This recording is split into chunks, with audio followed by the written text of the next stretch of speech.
আজ হঠাৎ রাস্তায় যে এরকম পাত পেরে সবাইকে খেতে বসতে হবে জীবনেও ভাবিনি। এই লাইনে শুধু আমি না, ছিল শয়ে শয়ে মানুষ। তবে কেন এরকম লাইন ধরে সবাই খেতে বসেছে, চলো সবই তোমাদের সাথে শেয়ার করি। যেমনটা কি তোমরা গত ভিডিওতে দেখিয়েছো, আমাদের এখানে শ্মশান কালী মায়ের পূজাতে আমরা কিন্তু সবাই চলে এসেছিলাম।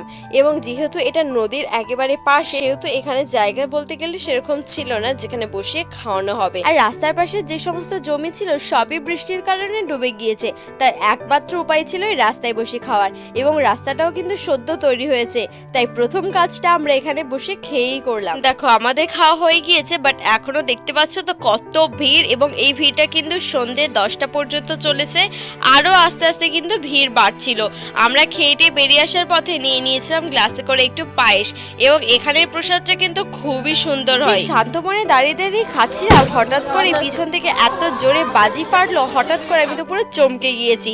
তো পুজো শুরু হওয়ার আগে কিন্তু এরকম বাজি ফাটাচ্ছিল, কারণ যতই হোক কালী পুজো বলে কথা, এরকম ধুমধাম বাজি ফাটবে না তাহলে কি আর কালী পুজো বলে মনে হয় বলো। মায়ের দর্শন নিয়ে, মায়ের কাছে আশীর্বাদ চেয়ে, ভোগ খেয়ে, পূজা দেখে ফিরে পড়লাম এবার বাড়ির দিকে। আবারও হাঁটতে হাঁটতে, আর ওই দেখো আকাশের দিকে, এখান থেকে কিন্তু বাজিগুলো পোড়ানো দেখা যাচ্ছে এখনো পর্যন্ত।